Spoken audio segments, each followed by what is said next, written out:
My next guest is indeed a crime reporter, but as you will see, not the toughest nut in the world, although in the course of her work she has come to mix in very dodgy circles from time to time. Why does she do it? Why does she take the risks? Let's find out. Welcome, please, the Sunday Independent crime reporter, Veronica Guerin.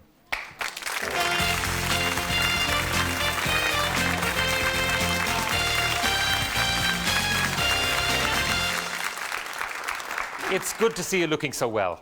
Thank you very much. Now, let's talk about the current story. The current story reads like something out of the Prohibition era in Chicago.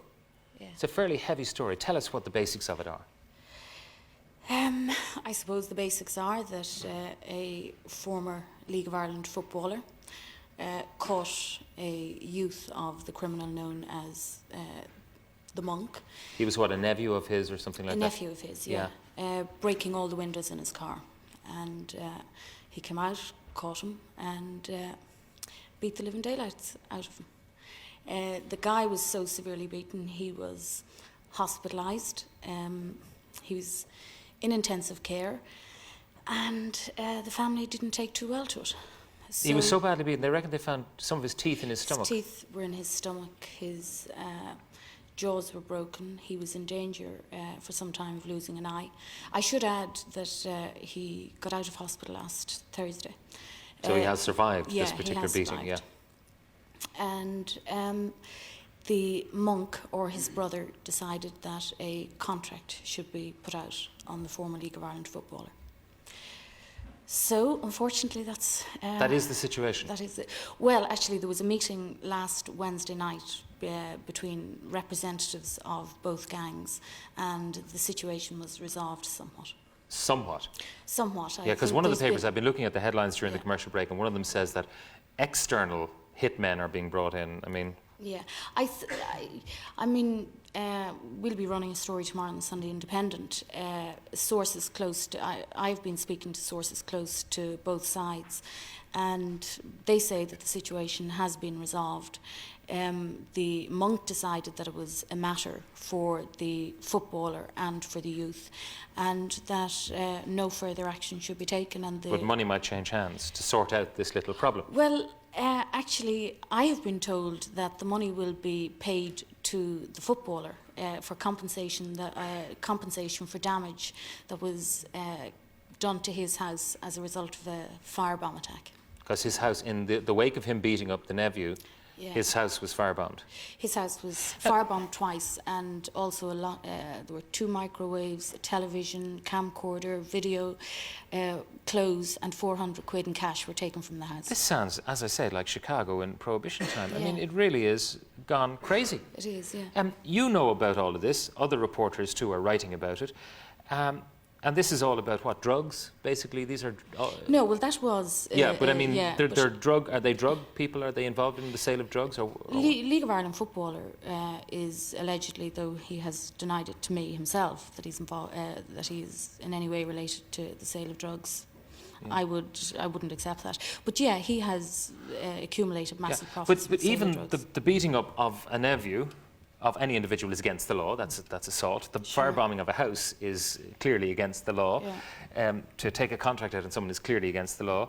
You know all this. A lot of people know all this. The public know all this.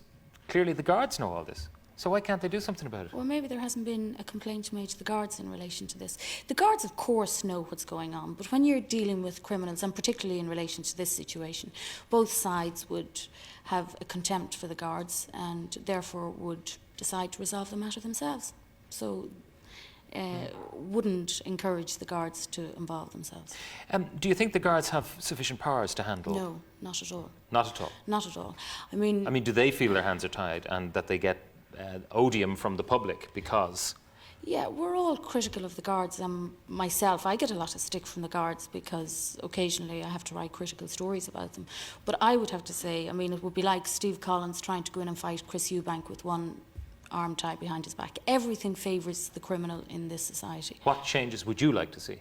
I'd like to see changes made to the right to silence. I think if somebody can explain their actions or where they were the night of a particular crime, that they should do so. It shouldn't necessarily mean that they incriminate themselves. I think that we should change this whole question of bail laws. I think the bail laws are just absolutely ridiculous. A guy can get released on bail, commits further crimes, goes back, everything is lumped into one sentence, they all run concurrently.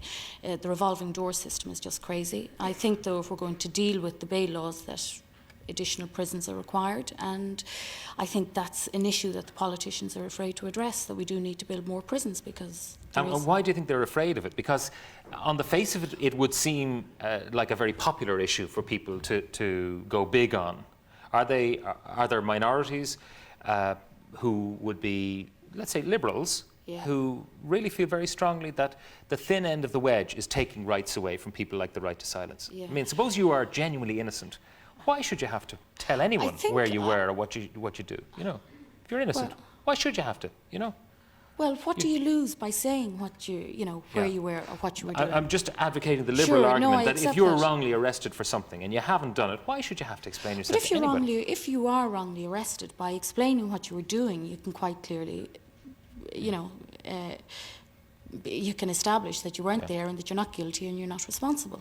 I think, you see, even if you're not going to reply to questions, I think if you're not going to answer any questions, that a judge should be allowed to take this into account when he's hearing a case. Have your views hardened since you were attacked yourself?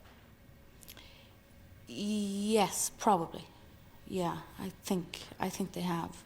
Have you moved to the right of Attila the Hun or something like that?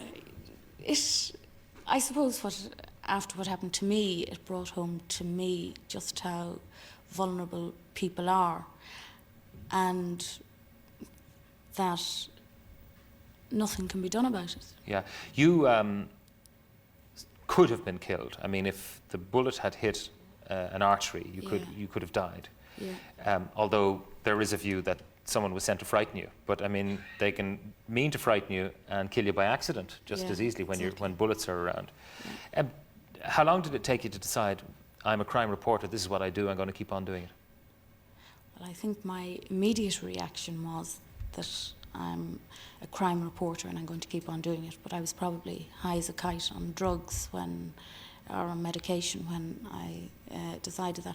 I went through a whole series of emotions. I mean, I did consider getting out of it, and then I just realised that would probably be more of a strain than staying in it, and it's my job, it's what I do, and somebody has to do it. I'm not the only crime reporter that does this, and I think that the regrettable thing is that we're all probably targets, unfortunately. Why is that? Because people read about themselves, so what? I mean, people are not necessarily identified to the public at large. We hear about a Mr. Big or a Monk, but I mean, I don't know who these people are.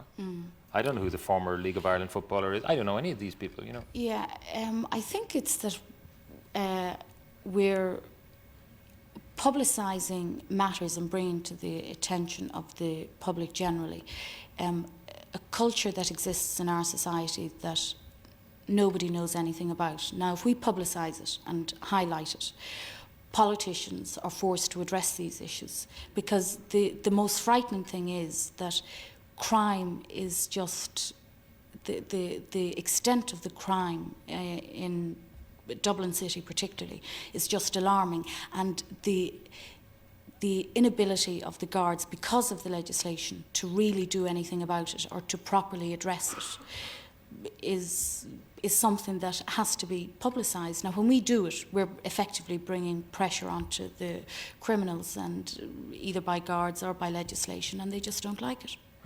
But there are a number of levels at which it has to be combated, and you mentioned yourself that if all the people are to be locked up for everything they do, you need more prisons, which means spending money, which means somebody's got to pay for it. You've got to get at judges if you want to do away with concurrent sentencing. You've got lots of things to do. There are so many. Where would you begin? Would it be the bail laws? Would it be?